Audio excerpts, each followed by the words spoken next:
Vương Mãng và cái tên trâu bò đó chắc chắn là đang thắc mắc rồi. Ngươi có thể sống sót trở về chắc là do đối phương cảnh cáo. Xem ra hiện giờ, địa vị của Vương Mãng ở Đao Giá chắc là không thấp đâu. Nhân vật chính Vương Mãng đã đưa Ni Từ trở về, tới tận cửa để bị dạy dỗ một trận à. Cái tên hẹo đần kia xuống đây bàn điều kiện đi. Biết rõ sau lưng đừng có đâm lén. Chúng ta tuyệt đối không được tự làm rối đội hình. Vậy thì phải làm sao? Nhớ kỹ lát nữa phải nhìn sắc mặt mà làm việc. Ví dụ như nói gì làm nấy. Ngươi có hiểu tâm trạng kích động của ta không? Đây lại là tại sao? Cập ngón trỏ lại. Thực ra phải biết là không được làm hỏng chuyện. Ông ơi mau cứu cháu. Đây chính là cái gọi là dùng mắt để nhìn à. Đúng là đẳng cấp khác biệt quá mà. Ngươi chính là người đứng đầu ở đây, Tôn Từ đúng không? Ngươi có nhận ra vật này không?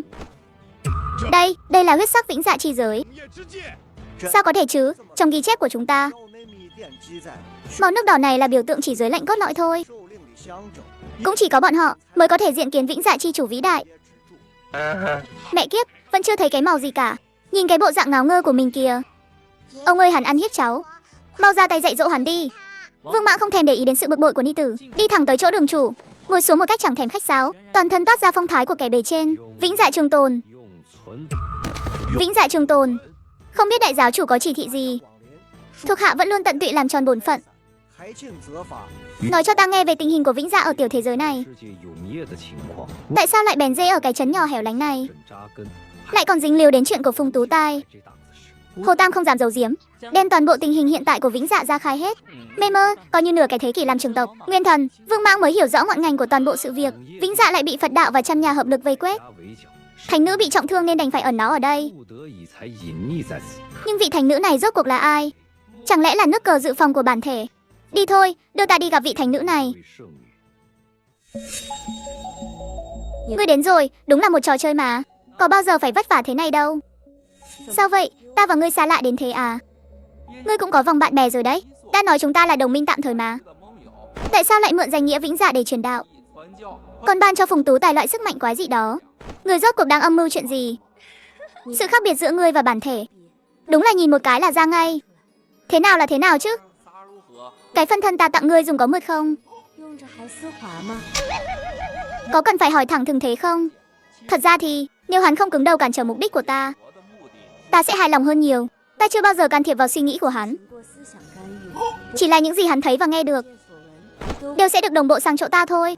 Vãi trưởng, vậy lão tử với hắn có xích mích gì? Người đều biết hết sao? Dĩ nhiên rồi, cũng may thôi. Lão tử cũng may là đã cắt đứt liên lạc với bản thể.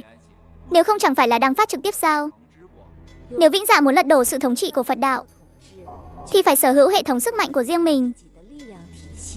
Không thể cứ mãi sống trong quy tắc của Phật đạo. Và Phùng Tú Tài chính là sự khởi đầu tốt nhất. Con đường thành công luôn đầy rẫy chông gai. Bắt cũng không thể lấy người dân ra làm bìa đỡ. Ta chưa bao giờ ép buộc bất cứ ai. Phùng Tú Tài một lòng muốn làm rạng danh tổ tiên.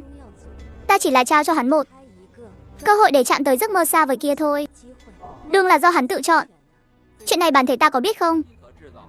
Vậy thì ngươi phải đi hỏi đại tỷ của hắn rồi. Cuối cùng ta cũng hiểu tại sao trụ sở Vĩnh Dạ lại bị vây quét như vậy. Muốn phá bỏ hệ thống của quốc đạo nhà người ta, muốn lật đổ sự thống trị của họ. Họ không liều mạng với ngươi mới là lạ đấy.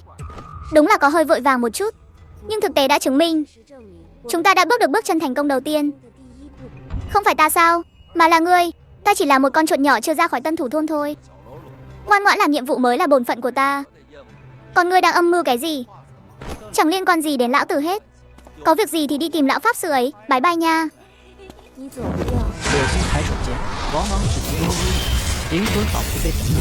Vừa tỉnh dậy đã không khỏi ngẩn ngơ. Vẫn là người giỏi, lại có thể cho ta hoán đổi vị trí với Nguyên Thần. Vãi, toàn là tiên nữ không kìa. Thằng nhóc này vẫn chưa ra ngoài à? Đi hái nấm hay sao mà lâu thế? Mẹ nó, đưa ta tới cái phó bản hậu cung này làm gì? Nhưng mà ở đây toàn là mỹ nữ thôi. Đại khái là ta đã hiểu rồi. Vết thương này của ngươi thực sự không nhẹ đâu. Không biết việc hoán đổi Nguyên Thần kéo dài được bao lâu. Tối đa là 3 ngày. Cần ta giúp gì cho ngươi không? Lão đạo sĩ và lão hòa thượng trong thôn đó, một bên là thiên đình, một bên là Tây Phương. Nói vậy là họ đã sớm phát hiện ra Nguyên Thần của ta rồi à? Nguyên Thần của người chắc gì họ đã thèm để mắt tới. Chẳng qua là nhắm vào ta thôi. Muốn ta tới để đối phó với hắn. Cái đó thì không cần đâu. Đưa tay cho ta. Hóa ra là nhắm tới sức mạnh của Phượng Hoàng và Long Cốt à? Coi ta là chặn sạc điện thoại hay gì? Bây giờ ngươi có thể quay về được rồi đấy. Sao, không nỡ đi à? Đã đến thì cũng đến rồi, dù sao cũng phải làm chút gì đó chứ. Hai luồng ma tính này đúng là không hề tồn tại, nhưng áp chế vài chục năm là đủ rồi. Nguyên thần chắc là có thể nhanh chóng hoàn thành nhiệm vụ. Phải quay về thôi, nếu không với cái tính cách đó của Nguyên thần, chẳng biết chừng sẽ gây ra chuyện rắc rối gì đâu. Vương Mãng thì phát một chút, hắn không phải là không muốn nuôi dưỡng nó, mà là đứng từ xa quan sát, nếu không hắn đã thở dài một tiếng rồi. Vãi trưởng, lão tử vừa định cơ đổ một muội muội trong tông môn, sao tự dưng lại quay về rồi? Lão đạo sĩ và lão hòa thượng trên trời đã đạt được thỏa thuận, họ sẽ không làm khó ta nữa, càng không đuổi cùng Đốn Tuyệt Vĩnh Dạ. Đổi lại, ta phải rời khỏi Đông Thắng Thần Châu. Xem ra người đã giao dịch gì đó với bản thể rồi. Với lại, đạo sĩ và hòa thượng ngươi nói có phải ở Tân Thủ Thôn không? Nghe ý của ngươi, hình như bọn họ cũng sắp bay màu rồi. Ha ha, Vĩnh Dạ ở bên này giao lại cho ngươi đấy. Ngươi muốn quản thì quản, không muốn quản thì cứ giải tán tại chỗ đi. Ta đã nói rồi, hệ thống sức mạnh mới, đây là thành của nghiên cứu. Những thứ hoàn thiện cứ giao cho các ngươi. Nhắc nhở ngươi một câu, ngươi phải làm cho nhanh vào đấy. Nguyên thần ta để lại cho ngươi có giới hạn tuổi thọ đấy. Cách cứu vãn nằm trong hệ thống tu luyện ấy. Vãi thật sếp ơi, vợ tôi bị vợ sếp xử lý rồi. Trong vài ngày tiếp theo, Vương Mãng dốc toàn lực hướng dẫn 6 học sinh. Tại sao lại là 6 người? Vì đám nhóc lại nhét thêm một con bé ni tử vào. Buổi tối lúc về nhà, gặp lại cái ông Lục Đạo mà ta cứ tưởng đã về Thiên Đình. Xã rồi, áo đạo bào của lão bị rách một góc, chắc hẳn là kiệt tác của Liễu Tân rồi. Đạo huynh chắc hẳn đã nhìn ra thân phận của ta, nên mới đặc biệt đứng đây đợi ngài. Không còn chút vướng bận gì với bản thể nữa.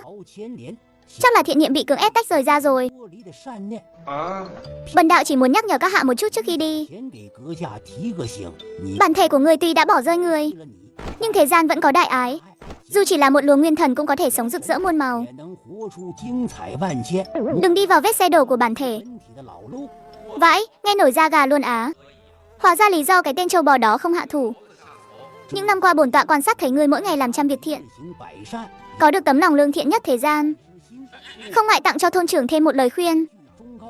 Liễu Tân người này thâm sâu khó lường, thôn trưởng tâm tư thông tuệ, cũng đừng để bị người khác lợi dụng nhé. Đa tạ đạo huynh đã nhắc nhở. Không biết đạo hiệu của đạo huynh là gì? Sau đó lấy chút đồ mà tìm không ra. Một đồng bí ẩn. Thân phận thật sự của Liễu Tân, mục đích giúp đỡ mình là gì? Lão đạo sĩ đại diện cho thái độ của Thiên Đình đối với mình. Thôi dẹp đi, mình cũng chỉ là đứa làm thuê thôi. Cứ ngoan ngoãn làm một con cá mặn đi cho lành. Trong những ngày sau đó, Vương Mãng tập trung làm nhiệm vụ nuôi dạy học sinh và hoàn thiện hệ thống tu luyện mới. Theo đà tăng trưởng tu 6 của địa phủ, hắn càng có thể ung dung đăng xuất.